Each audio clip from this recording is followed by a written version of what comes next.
Which of the following ports of India is an open sea port? A. Hatia. B. Mumbai. C. Chennai. D. Visakhapatnam. The correct answer is B. Mumbai. Mumbai is an open sea port because it is located on the Arabian Sea. It is the largest port in India and one of the busiest ports in the world. The port handles a wide range of cargo, including containers, oil, and coal. Hatia is a port city in the Indian state of West Bengal. It is located on the Hooghly River, which is a tributary of the Ganges River. Hatia is a major port for the export of tea and other agricultural products. Chennai is a port city in the Indian state of Tamil Nadu. It is located on the Bay of Bengal. Chennai is a major port for the export of textiles and other manufactured goods. Visakhapatnam is a port city in the Indian state of Andhra Pradesh. It is located on the Bay of Bengal. Visakhapatnam is a major port for the export of iron ore and other minerals. Nathula was reopened in 2006 for transborder trade between India and A. Bangladesh. B. China. C. Bhutan. D. Nepal. The correct answer is B. Nathula was reopened in 2006 for transborder trade between India and China. It is a high-altitude pass in the Himalayas on the border between the two countries. The pass was closed in 1962 after the Sino-Indian War. It was reopened in 2006 as part of a series of confidence-building measures between the two countries. The reopening of the pass has led to increased trade and economic cooperation between India and China. The other options are incorrect. Bangladesh is a country in South Asia. Bhutan is a landlocked country in South Asia. Nepal is a landlocked country in South Asia.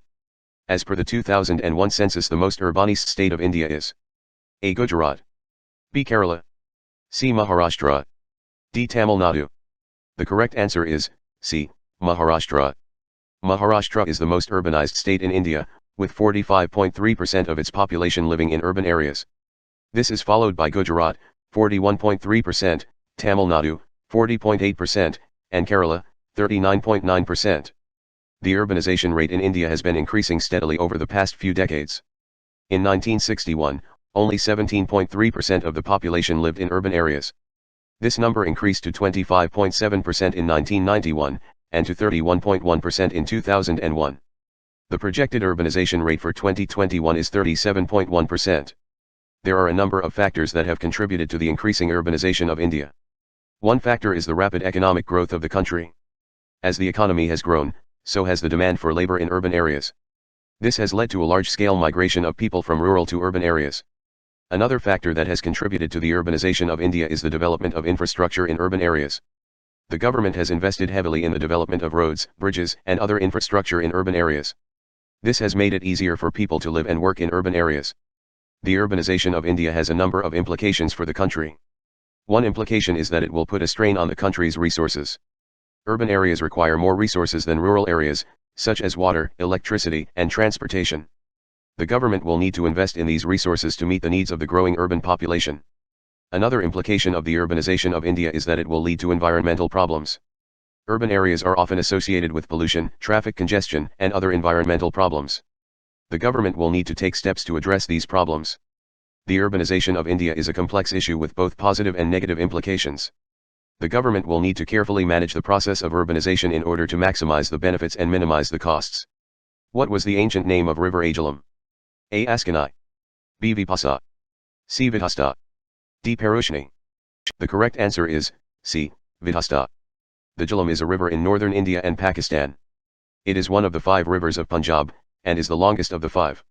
The Jhelum originates in the Purpanjal range in the Indian state of Jammu and Kashmir, and flows through the Pakistani provinces of Punjab and Azad Kashmir before joining the Chenab River to form the Ravi River.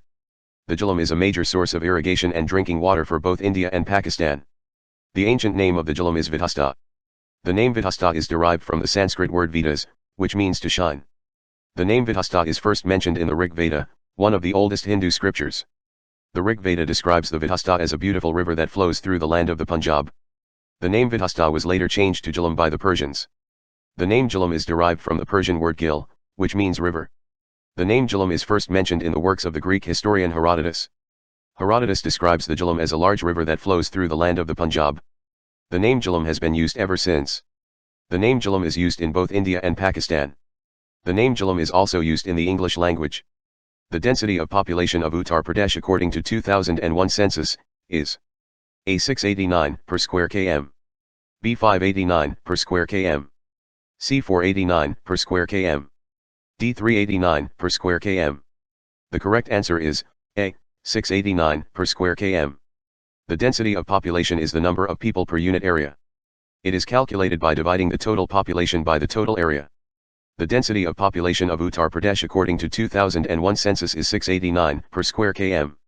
This means that there are 689 people living in every square kilometer of Uttar Pradesh. The density of population is an important indicator of the level of development of a country or region. It is also used to measure the impact of human activities on the environment. The density of population in Uttar Pradesh is high compared to other states in India. This is due to the fact that Uttar Pradesh is a large state with a large population. The high density of population in Uttar Pradesh has led to a number of problems, such as overcrowding, pollution, and lack of resources.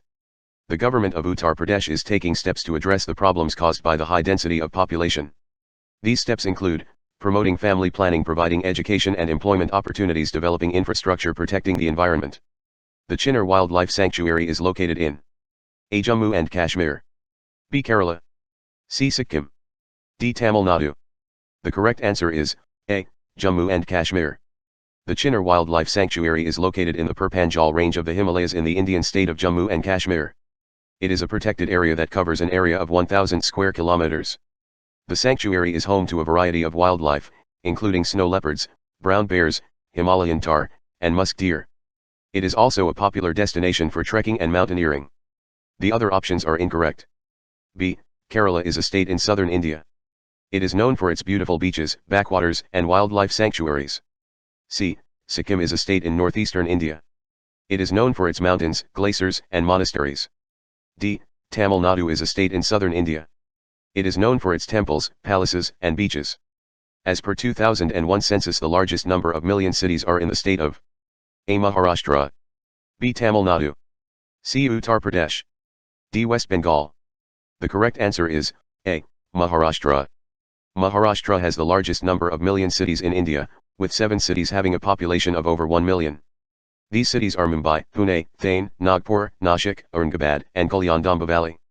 Tamil Nadu has 6 million cities, Uttar Pradesh has 5 million cities, and West Bengal has 4 million cities. Mumbai is the most populous city in India, with a population of over 12 million. It is the financial and commercial capital of India. Pune is the second most populous city in Maharashtra, with a population of over 6 million. It is a major educational and industrial center. Thane is the third most populous city in Maharashtra, with a population of over 3 million. It is a major industrial and commercial center. Nagpur is the fourth most populous city in Maharashtra, with a population of over 2 million. It is the second capital of Maharashtra and a major educational and industrial center.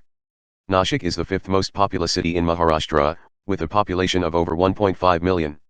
It is a major religious and cultural center. Aurangabad is the sixth most populous city in Maharashtra, with a population of over 1.3 million.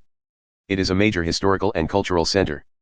Kalyan Dombivli is the seventh most populous city in Maharashtra, with a population of over 1.2 million. It is a major industrial and commercial center. Which one of the following is the largest river basin? A. Narmada, B. Kaveri, C. Tapi, D. Mahanadi. The correct answer is A. Narmada.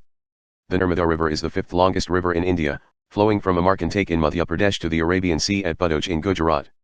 It is the largest river basin in India that does not flow into the Ganges. The Narmada Basin is home to over 30 million people and is a major source of irrigation, drinking water, and hydroelectric power. The Kaveri River is the longest river in the Indian state of Tamil Nadu and the second longest river in the Deccan Plateau. It flows through the states of Karnataka, Kerala, and Tamil Nadu, and its basin is home to over 80 million people. The Kaveri is a major source of irrigation, drinking water, and hydroelectric power. The Tapi River is a river in central India that flows through the states of Madhya Pradesh, Maharashtra, and Gujarat. It is the sixth longest river in India and the largest river in the Malwa Plateau. The Tapi Basin is home to over 20 million people and is a major source of irrigation, drinking water, and hydroelectric power. The Mahanadi River is a river in eastern India that flows through the states of Chhattisgarh, Odisha, and Jharkhand. It is the eighth longest river in India and the largest river in the eastern Indian states. The Mahanadi Basin is home to over 30 million people and is a major source of irrigation, drinking water, and hydroelectric power. The most populous country of Africa is A. Egypt, B. Ethiopia, C. Nigeria, D. South Africa. The correct answer is C. Nigeria. Nigeria is the most populous country in Africa, with a population of over 200 million people. It is a federal republic consisting of 36 states and the federal capital territory. The capital city is Abuja. Egypt is the second most populous country in Africa, with a population of over 100 million people. It is a republic with a presidential system of government. The capital city is Cairo. Ethiopia is the third most populous country in Africa, with a population of over 100 million people. It is a federal republic consisting of 9 states and 2 city administrations. The capital city is Addis Ababa. South Africa is the fourth most populous country in Africa, with a population of over 50 million people. It is a constitutional republic consisting of 9 provinces. The capital city is Pretoria. Which one of the following rivers does not originate from a glacier? A. Ramganga, eastern. B. Ramganga, western. C. Gori. D. Bhagirathi. The correct answer is A. Ramganga, eastern. The Ramganga, eastern, is a tributary of the Ganges River in India. It originates in the Kumaon Himalayas and flows through the states of Uttarakhand and Uttar Pradesh. The river is about 500 kilometers long and has a drainage basin of about 20,000 square kilometers. The Ramganga is a major source of irrigation and drinking water for the people of Uttarakhand and Uttar Pradesh. The Ramganga, western, is a tributary of the Yamuna River in India. It originates in the Aravalli Range and flows through the states of Rajasthan and Haryana. The river is about 300 kilometers long and has a drainage basin of about 10,000 square kilometers. The Ramganga is a major source of irrigation and drinking water for the people of Rajasthan and Haryana. The Gori is a tributary of the Alaknanda River in India. It originates in the Garhwal Himalayas and flows through the state of Uttarakhand. The river is about 100 kilometers long and has a drainage basin of about 2,000 square kilometers. The Gori is a major source of irrigation and drinking water for the people of Uttarakhand. The Bhagirathi is a tributary of the Ganges River in India. It originates in the Garhwal Himalayas and flows through the state of Uttarakhand. The river is about 200 kilometers long and has a drainage basin of about 5,000 square kilometers. The Bhagirathi is a major source of irrigation and drinking water for the people of Uttarakhand. The only river among the options that does not originate from a glacier is the Ramganga, eastern. The other 3 rivers all originate from glaciers in the Himalayas.